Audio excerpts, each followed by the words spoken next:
Quand Andrew Huberman a lâché ces mots dans son laboratoire, quelque chose a basculé pour toujours en neurosciences. Jung avait raison concernant l'individuation, et nous savons désormais exactement comment cela se produit dans le cerveau. Vous êtes-vous déjà demandé pourquoi certaines personnes parviennent à se transformer complètement, tandis que d'autres restent prisonnières des mêmes schémas toute leur vie?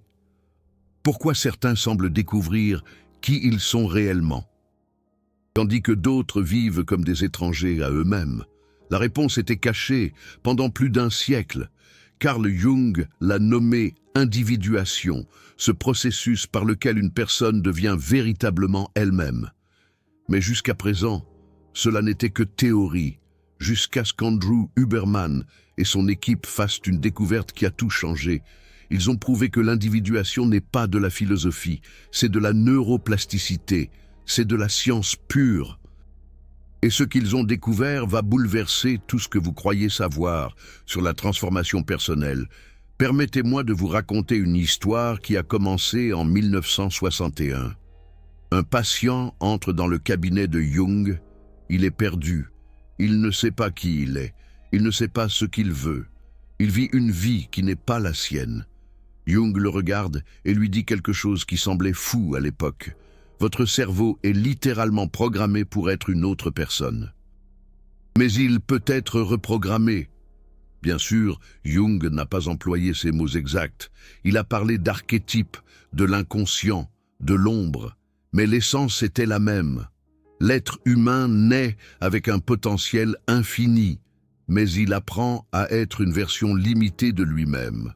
Et Jung croyait qu'il existait un processus, un chemin, un voyage par lequel n'importe qui pourrait devenir qui il est vraiment.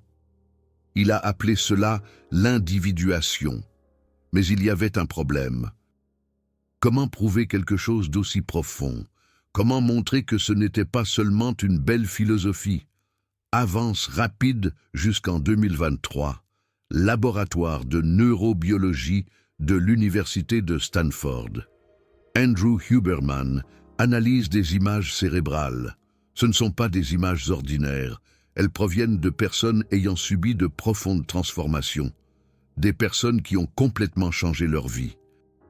Et ce qu'il a vu dans les données a laissé toute l'équipe sous le choc. Le cerveau de ces personnes avait subi des changements structurels spécifiques. Pas des changements aléatoires, des changements suivant des schémas précis. Comme s'il existait une carte neurale de la transformation humaine. Huberman a réalisé quelque chose d'extraordinaire. Les schémas qu'il observait dans les images étaient exactement les mêmes que ceux que Jung avait décrits dans ses écrits sur l'individuation. Chaque étape proposée par Jung correspondait à des changements neurologiques réels et mesurables. Cela signifie que Jung ne philosophait pas. Il faisait des neurosciences, 100 ans avant que les neurosciences n'existent, mais permettez-moi de vous expliquer exactement comment cela fonctionne. Car lorsque vous comprendrez ce qui se passe réellement dans votre cerveau pendant l'individuation, tout prendra un sens. Premièrement, vous devez comprendre que votre cerveau a des couches, comme une poupée russe. La couche la plus externe est le cortex préfrontal. C'est là que vous prenez des décisions conscientes. C'est là que réside le vous que vous croyez être. Mais sous cette couche, il existe des systèmes beaucoup plus anciens. Des systèmes qui ont été programmés par votre famille, par la société, par la culture. Jung appelait cela la persona. Huberman parle de circuit de conformité sociale. Et voici le problème. La plupart des gens vivent toute leur vie en fonction de cette programmation externe. Ils n'accèdent jamais aux couches les plus profondes. Ils ne découvrent jamais qui ils sont réellement sous toute cette programmation. Jung disait que l'individuation est le processus de plonger dans ces couches plus profondes, de trouver son vrai moi sous toute la programmation sociale. Et Huberman a découvert exactement comment cela se produit dans le cerveau. Lorsque vous commencez à remettre en question votre programmation, lorsque vous cessez de vivre en pilote automatique, quelque chose d'incroyable se produit dans vos circuits neuronaux. Les connexions qui vous maintenaient prisonnier des anciens schémas commencent à s'affaiblir. C'est comme si votre cerveau commençait à désapprendre qui vous étiez forcé d'être. Et en même temps, de nouvelles connexions commencent à se former. Des connexions qui reflètent qui vous êtes réellement. Huberman appelle cela la plasticité dirigée par la conscience. Plus vous devenez conscient de vos schémas, plus vous avez le pouvoir de les changer. Mais voici la partie qui va vous choquer. Jung a identifié des étapes spécifiques dans ce processus. Et chaque étape correspond à des changements neurologiques spécifiques que Huberman peut mesurer. La première étape, Jung l'appelait le confrontation avec la persona. C'est lorsque vous réalisez que la personne que vous croyez être n'est pas celle que vous êtes réellement. Ce n'est qu'un masque que vous avez appris à porter. Dans les images de Huberman, cela se manifeste par une diminution de l'activité dans la région singulaire antérieure. C'est la partie du cerveau responsable de la conformité sociale. Lorsqu'elle est moins active, vous vous souciez moins de ce que les autres pensent. Vous commencez à remettre en question les règles que vous avez toujours suivies, indivisibles. Dans les imageries cérébrales de Huberman, cela apparaît comme ce qu'il appelle une cohérence neurale globale. Toutes les régions du cerveau se mettent à fonctionner en parfaite harmonie, comme un orchestre symphonique jouant une œuvre complexe. Les personnes à ce stade ne vivent plus de conflits internes. Elles savent exactement qui elles sont. Elles savent ce qu'elles veulent, et elles possèdent la clarté neurale pour poursuivre leurs objectifs sans autosabotage. Mais voici ce qui m'impressionne le plus dans les données de Huberman. Ces changements ne sont pas temporaires, ils sont permanents. Une fois que votre cerveau a traversé l'individuation, il ne revient pas en arrière. C'est comme si vous deveniez littéralement une personne différente, non par la force de la volonté, non par la discipline, mais par une réorganisation fondamentale de vos circuits neuronaux. Jung l'avait intuité il y a plus d'un siècle. Il savait que la véritable transformation ne se produit pas en surface, elle se produit dans les profondeurs. Et maintenant, nous savons que ces profondeurs sont littéralement physiques. Ce sont vos circuits neuronaux qui se reconfigurent pour refléter qui vous êtes vraiment. Mais laissez-moi vous parler du cas le plus extraordinaire des études de Huberman. Un dirigeant de 45 ans, une vie apparemment parfaite, un succès financier, une famille stable, mais il se sentait vide intérieurement, comme s'il vivait la vie d'une autre personne. Il a décidé de passer par le processus d'individuation. D'abord, il a confronté sa persona. Il a réalisé que sa personnalité de le succès n'était qu'un masque pour obtenir l'approbation. Sur les imageries cérébrales, l'activité dans la région singulaire antérieure a diminué de 60%. Ensuite, il a rencontré son ombre. Il a découvert qu'il avait refoulé sa créativité pour paraître professionnel. Il a découvert qu'il avait refoulé sa vulnérabilité pour paraître fort. Lorsqu'il a intégré ces parties, la connectivité entre le cortex et le système limbique a augmenté de 50%. Au troisième stade, il a équilibré ses côtés masculins et féminins. Il a appris à être à la fois décisif et intuitif, compétitif et collaboratif. La synchronisation entre les hémisphères a augmenté de 70%. Et enfin, il a trouvé son VRI soi. Dans les dernières imageries cérébrales, son cerveau présentait une cohérence neurale que Huberman avait rarement vue. Mais voici la partie la plus impressionnante. Cet homme n'a pas seulement changé intérieurement, sa vie extérieure s'est également transformée complètement. Il a quitté son emploi en entreprise. Il a créé une entreprise créative. Ses relations se sont approfondies. Sa santé s'est améliorée. Et tout cela s'est produit parce que son cerveau s'est réorganisé pour refléter qui il était vraiment sous toute la programmation sociale. C'est l'individuation. C'est la plasticité dirigée par la conscience. Mais vous vous demandez, peut-être, c'est fascinant, mais comment puis-je l'appliquer à ma vie? C'est là qu'Huberman a fait une autre découverte révolutionnaire. Il a identifié des protocoles spécifiques qui accélèrent chaque étape de l'individuation. Pour la première étape, la confrontation avec la persona, il a découvert que la méditation d'auto-observation pendant 20 minutes par jour crée les changements neuronaux nécessaires en seulement 8 semaines. Pour la deuxième étape, l'intégration de l'ombre, écrire sur les caractéristiques que vous jugez chez les autres accélère la connectivité cortex-limbique. Pour la troisième étape, l'intégration des opposés. Des exercices spécifiques d'alternance entre les hémisphères cérébraux créent une synchronisation neurale. Et pour l'étape finale, des pratiques contemplatives spécifiques que Jung utilisait peuvent être mesurées et optimisées avec le neurofeedback moderne. Pour la première fois dans l'histoire, nous disposons d'une carte scientifique précise du processus que Jung avait intuité. Nous savons exactement ce qui se passe dans le cerveau pendant l'individuation. Et nous savons comment accélérer ce processus. Mais il y a quelque chose d'encore plus profond que je dois vous raconter. Quelque chose que ni Jung ni Huberman ne s'attendaient à découvrir. Lorsque Huberman a analysé les données de centaines de personnes ayant subi l'individuation, il a remarqué un schéma étrange. Ces personnes ne sont pas seulement devenues plus authentiques. Elles ont développé ce qu'il appelle une capacité de perception amplifiée. C'était comme si le processus de devenir qui elles étaient vraiment débloquait des perceptions de la réalité qui étaient auparavant inaccessibles. Jung en a toujours parlé. Il a dit que les personnes individuées peuvent voir des choses que les autres ne voient pas. Elles peuvent ressentir des choses que les autres ne ressentent pas. C'est comme si elles fonctionnaient sur une fréquence différente de la réalité. Pendant des décennies, cela a été considéré comme de la métaphysique, du mysticisme.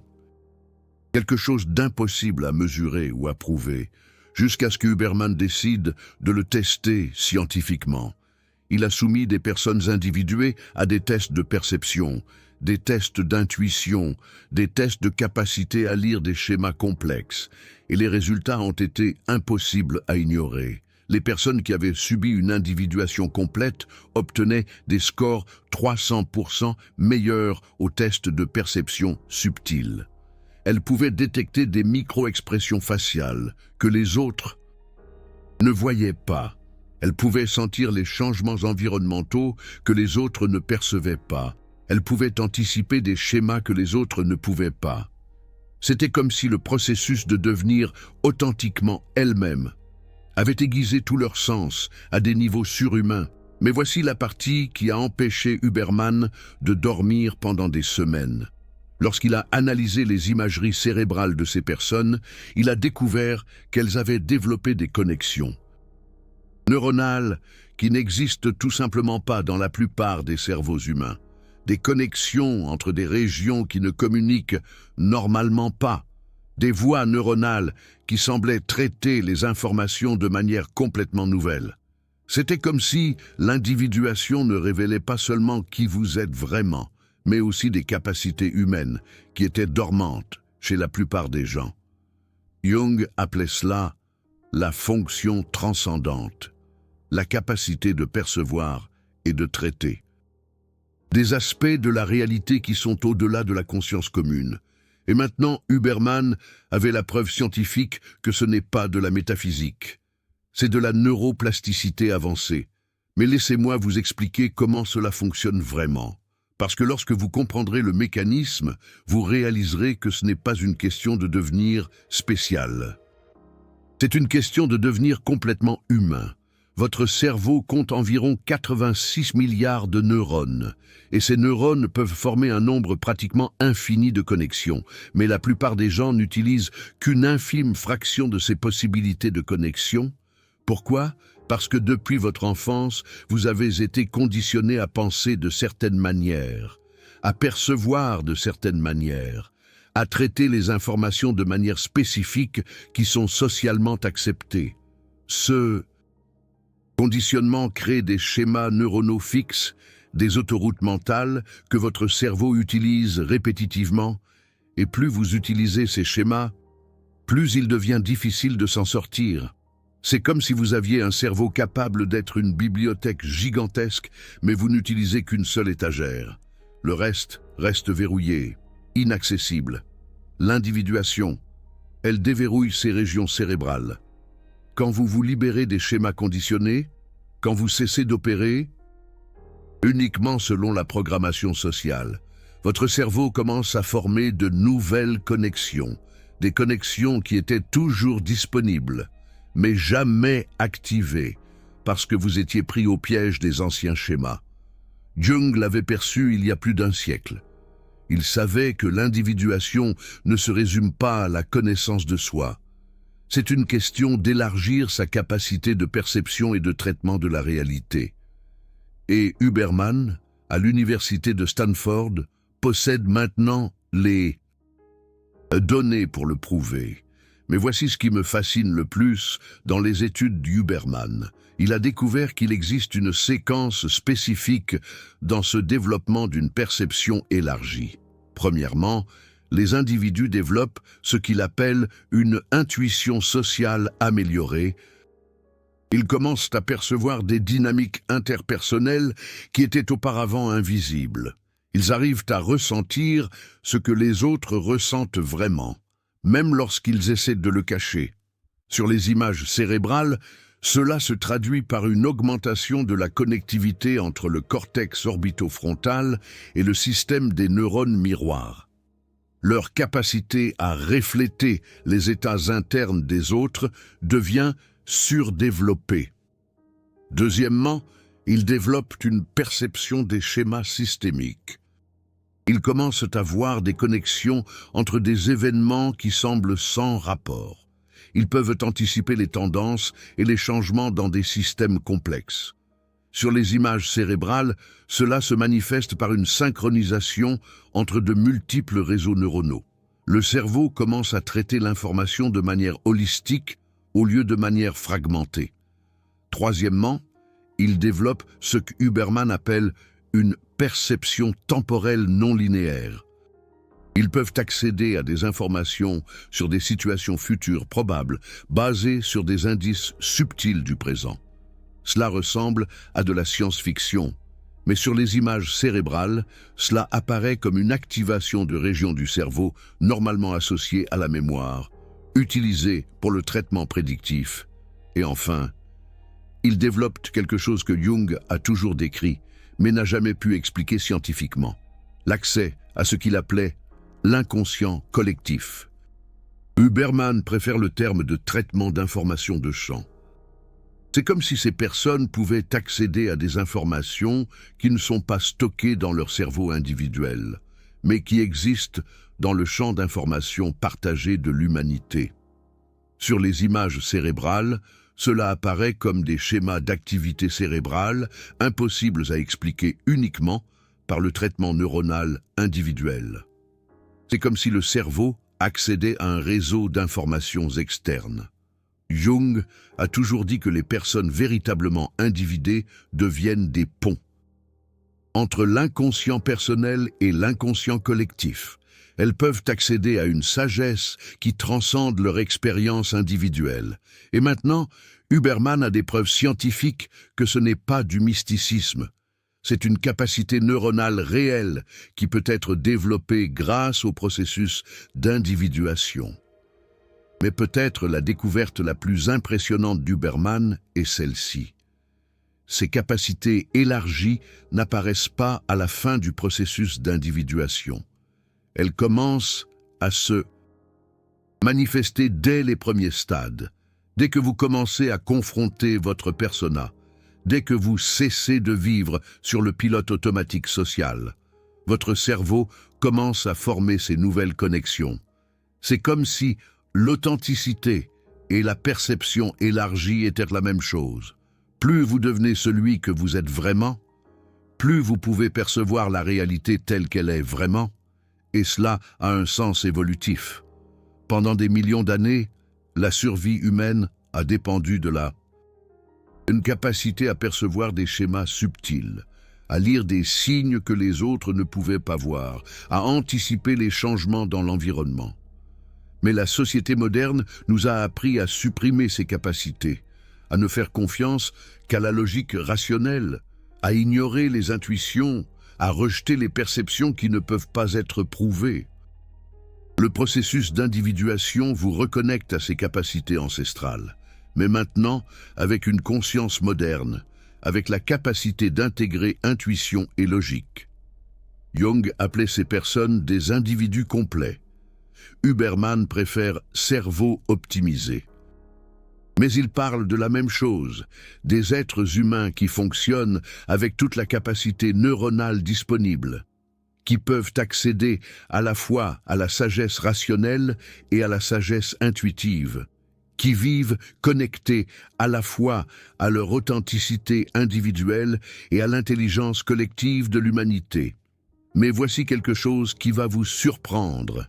Huberman a découvert que vous n'avez pas besoin d'attendre des années pour commencer à développer ces capacités. Il existe des protocoles spécifiques qui accélèrent dramatiquement ce processus.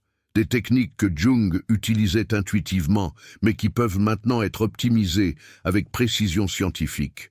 Le premier protocole, Huberman l'appelle « méditation de déconditionnement ».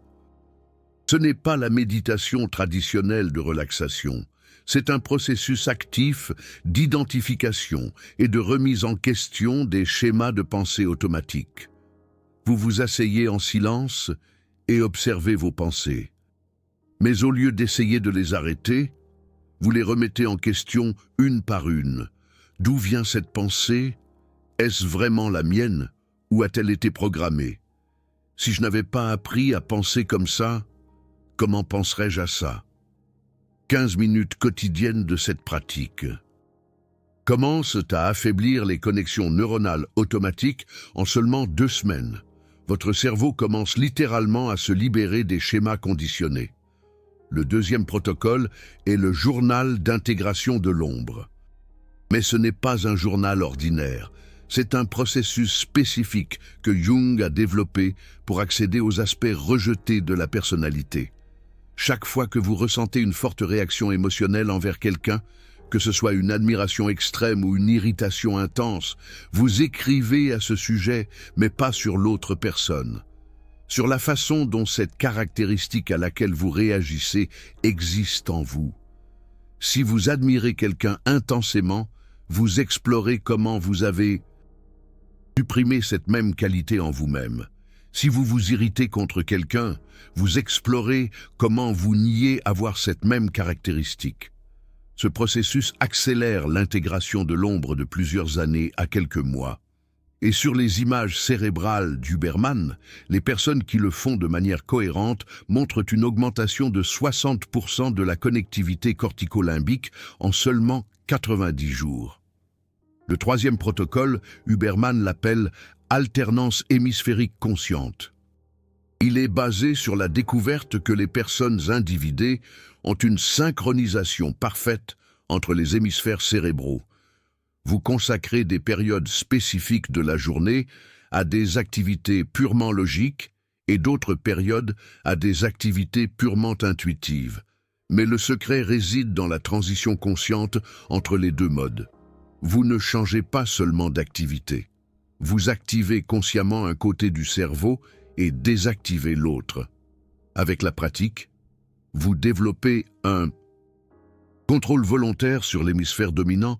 Cela crée une flexibilité neuronale que la plupart des gens ne développent jamais.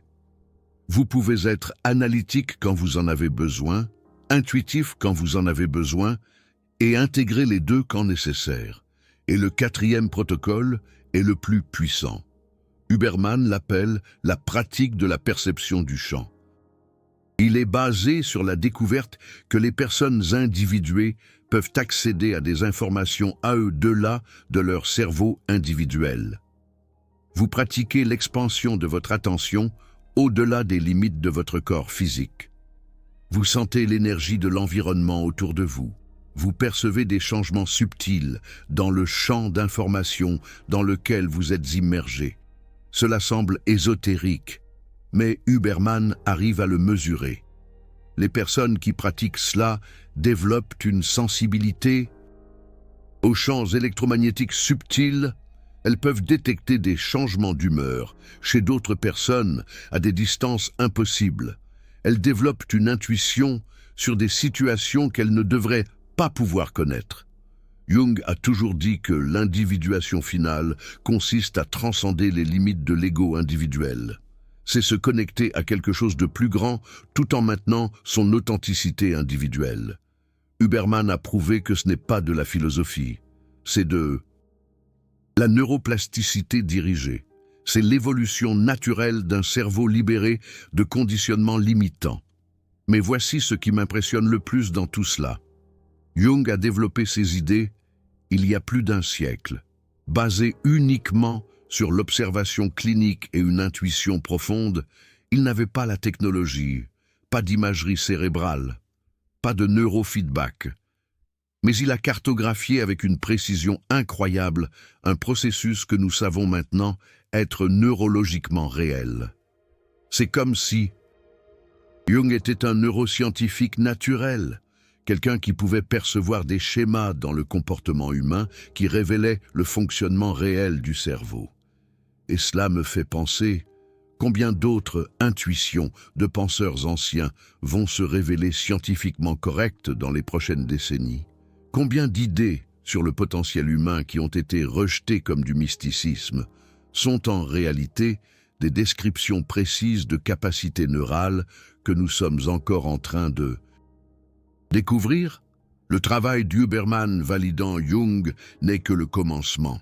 C'est la première preuve scientifique rigoureuse qu'il existe des niveaux de développement humain que la science dominante ne considère même pas comme possibles.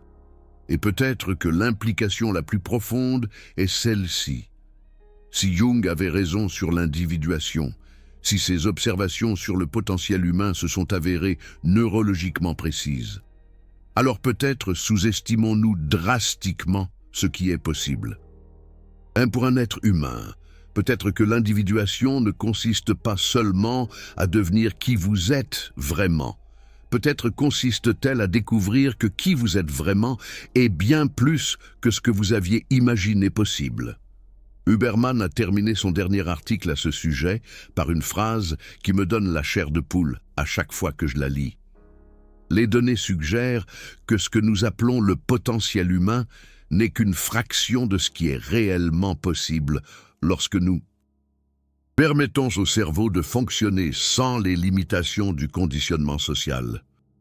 Cela signifie que la version de vous qui existe maintenant pourrait n'être que l'ébauche de ce que vous pouvez devenir. Jung le savait, Huberman l'a prouvé, et maintenant, vous le savez aussi. La question qui reste est, que allez-vous faire avec cette information? Parce qu'une fois que vous savez que l'individuation est neurologiquement réelle, une fois que vous savez qu'il existe des protocoles scientifiques pour accélérer ce processus, une fois que vous savez que vos capacités de perception peuvent être considérablement élargies, vous ne pouvez plus prétendre être coincé dans ce que vous avez toujours été. La carte est là. Jung l'a dessinée sur la base d'une pure intuition. Huberman l'a validée par la science rigoureuse. Les protocoles sont disponibles. La seule question est de savoir si vous avez assez de courage pour découvrir qui vous êtes vraiment. Et ce qui est réellement possible lorsque vous supprimez toutes les limitations que vous avez acceptées comme des vérités sur vous-même. Jung a dit un jour, « Le plus grand privilège de la vie humaine est de devenir qui vous êtes vraiment. » Maintenant, nous savons que ce n'est pas seulement un privilège, c'est une possibilité scientifique, une capacité neurale qui peut être développée consciemment. Et peut-être, juste peut-être, est-ce exactement ce dont le monde a besoin maintenant? Des personnes qui ont découvert qui elles sont vraiment, des personnes qui ont développé leur capacité complète, des personnes capables de percevoir et de traiter la réalité à des niveaux qui transcendent le conditionnement commun. Jung appelait Des personnes, des individus, des êtres humains devenus indivisibles, complets, authentiques. Huberman préfère les cerveaux optimisés, des systèmes neuronaux fonctionnant à pleine capacité. Mais au final, il parle de la même chose, de la possibilité de devenir vraiment vous et de découvrir que vraiment vous est bien plus extraordinaire que vous n'ayez jamais osé l'imaginer.